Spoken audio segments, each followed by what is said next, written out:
Hello, today guys I will be talking to you about the top 5 things in my opinion that you should think about before you get into medical school. Number 1 is the location. You have to narrow down the location to a country that you see yourself living in for minimum of 4 years. You know that medical school is a journey. You don't want to go to a country that you probably have heard is like freezing cold and you can't deal with the cold, or the language, you're not able to communicate, or whatever it is that will be putting you off from living in the country for so long. That is something you have to eliminate yourself.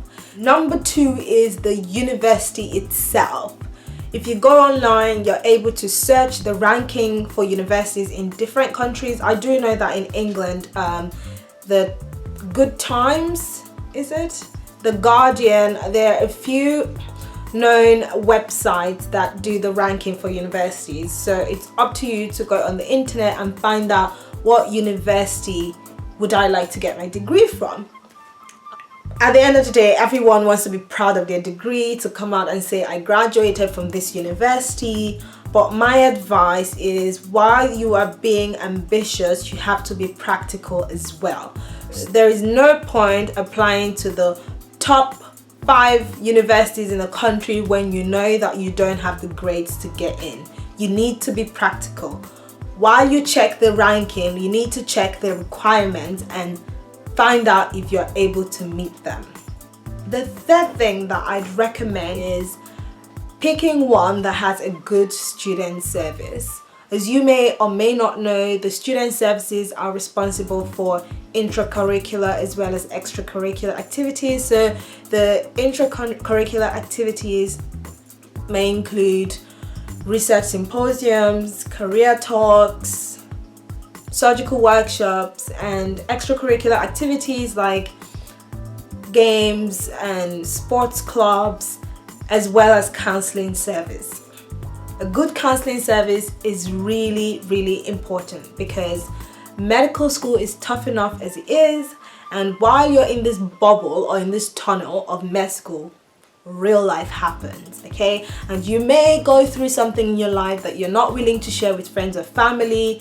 You need someone to talk to. You need someone to listen to you, because a problem shared is half solved, and if you want to remain sane in med school, you need to share your problems as they present itself. So a good counseling support system will do the job. The fourth thing will be open days. I'm aware that in England, the universities offer open days for prospective medical students. It's worth your while to go to one of those if you've chosen a few universities that you see yourself going to. The advantage of that is you get to know more about the university, you get to see the campus and decide for yourself if you see yourself living on that campus for a minimum of 4 years. You get to interact with students who are currently in the university and get their opinion on a few things.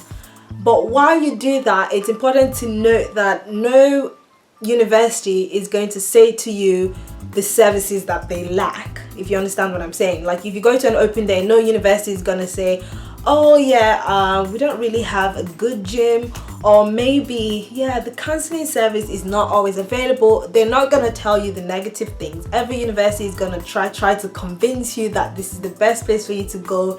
It's worthwhile to get in touch with people who already go there. Maybe if you have friends currently in the university, or siblings of friends, or whoever that is willing to give you an honest opinion of how things are run in the university.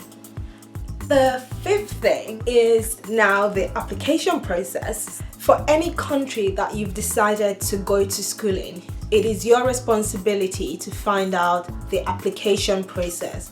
As you know, going to medical school in North America is completely different from going to medical school in Europe, is different from going to medical school in Africa. You need to find out what exams do I need to write, what are the deadlines. Some people might already be in undergrad, looking to get into medical school once they graduate. It's up to you to find out, how can I combine the schedule of studying for this exam to dealing with my current undergraduate degree and making sure that I don't fail. And these days there's no excuse, because everything that you need to find out is on the internet. Google it. Especially when it comes to the interview process, what I would advise is to look for forums. There's usually forums for prospective students and people who have already had the interview, and they're willing to share their opinion, they're willing to share what they went through or every process and the kind of questions that you could get asked in an interview. In my case, before I got into the Royal College of Surgeons, I literally went on Google and I typed out forum for prospective medical students at the Royal College of Surgeons, and there's so many blogs with people who had already gone through the interview process, willing to share their experience and, you know, willing to give tips on how to go through the application process. And I literally went through every one of that blog, and I got a Word document, bullet pointed the important things that I was more likely to get interviewed on. And I was really prepared that when I went, there was no question that came out and that on that interview day that I hadn't already bullet pointed and prepared for. So it's up to you. The level of preparation determines the level of success. So if you're really passionate about getting to medical school, everyone knows it's tough, it's up to you to put in the work. I hope these 5 tips have helped, and good luck as you start your journey to medical school. Bye bye. Knew that this is just a stepping stone. After biomedicine, the next step, no confusion at all, was going into medical school.